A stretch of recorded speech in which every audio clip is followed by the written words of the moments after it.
In the 1980s, the Yamaha DX7 was the most popular synthesizer. Later, other FM synths came out with more features, but today they seem forgotten.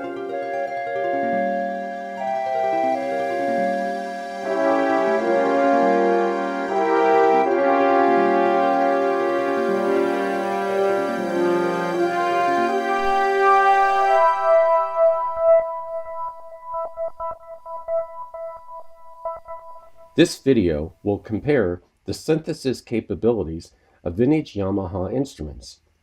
A chart was made to compare the features of many of the synths. Models were divided into groups that are similar. The earliest 6-operator models, like the DX7, were listed first, followed by the 4-operator models. The chart continues to the SY series of the early 90s. The new Korg Volca FM2 only has 6 voices of polyphony, while the vintage FM synths had at least 8 notes. So the old instruments still have advantages over the new gear. Average prices from eBay were listed, so the chart can be used as a buyer's guide. I'll play similar patches on the different models, then demonstrate the strengths and limitations of the different instruments. For example, Vintage Synth Explorer claims that a 2-part split would be impossible on the original DX7. But it's actually possible by assigning 2 towers of an algorithm to different ranges of the keyboard with level scaling, as with this bass and pad split.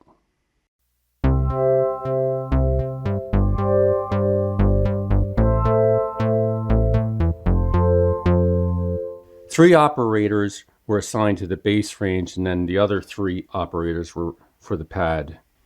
This is the harp that was used for the introduction. Most of the tone comes from 4 operators. The remaining 2 of the 6 operators were used for the low thump of the soundboard.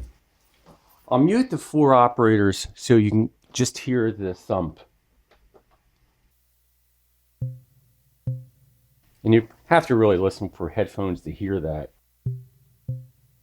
Since most of the sound comes from 4 operators, it was easy to create the patch for the 4-operator models like the TX81Z and this V50.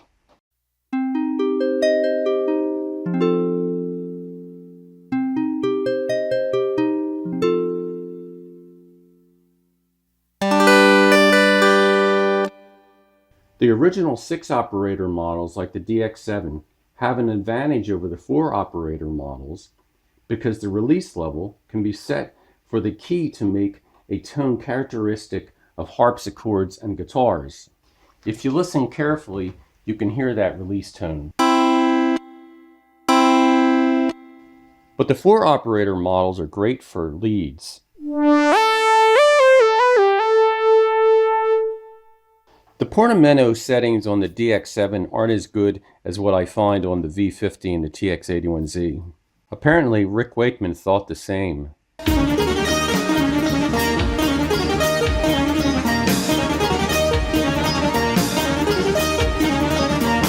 The DX7 and the original 6-operator models only use sine waves to make a patch. The TX81Z was the first FM synth to have an additional 7 waveforms to use. The extra waveforms can be used to get a brighter tone than what just could be made with sine waves. Here's a trumpet that uses the extra waves. If I switch the brighter waveforms to sine waves, the tone becomes duller.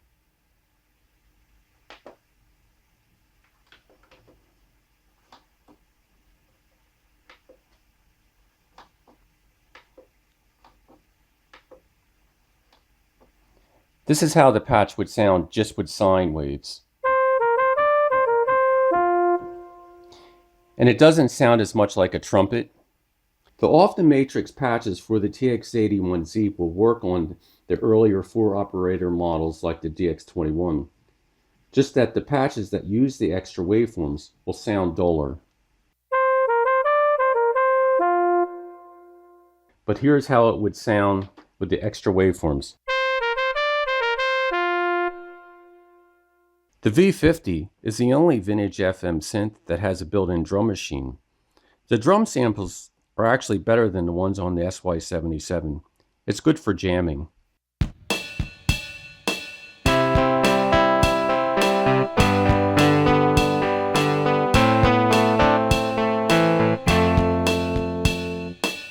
The vector synths, like this SY35, are the most unusual of the FM synths because the operators are not arranged in algorithms. Instead, you can make a patch with 1 or 2 carrier modulator towers. That may sound too limiting, but since both towers have feedback, you can get bright 2-oscillator synth patches that would be impossible on the original DX7.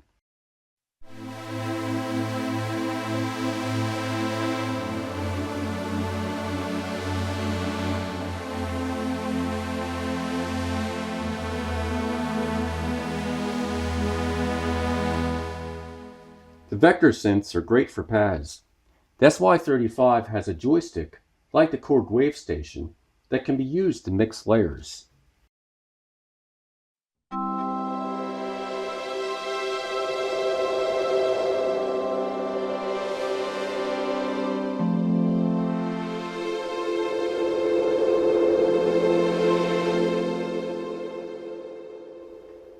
The SY77 and SY99 have all the capabilities of the earlier models, with the exception of the vector joystick. However, it is possible to get the animated sounds like the Wave Station by using envelope looping. Here's an example, the Off the Matrix patch Morpheus.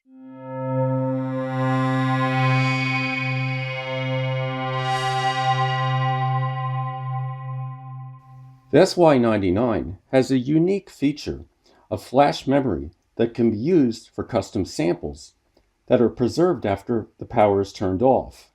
This is the Frankengram. A stereo image was made with an FM element.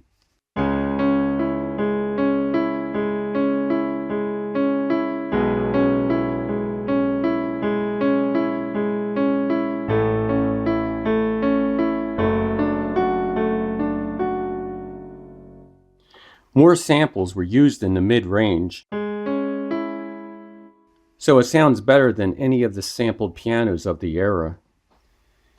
Most of the instruments for the orchestral introduction came from the SY99.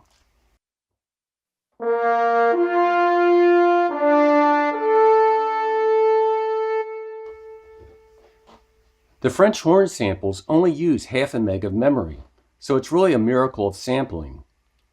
The Korg M1 card also has a French horn that uses the same limit of half a meg, and this is how it sounds.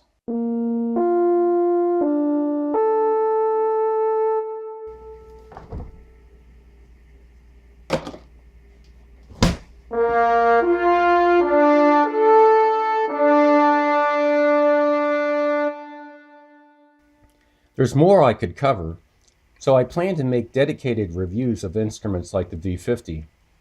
The patches that I played can be found at the Off the Matrix site. The patches are only $9, so they are well worth the years that went into them. Until next time, take care.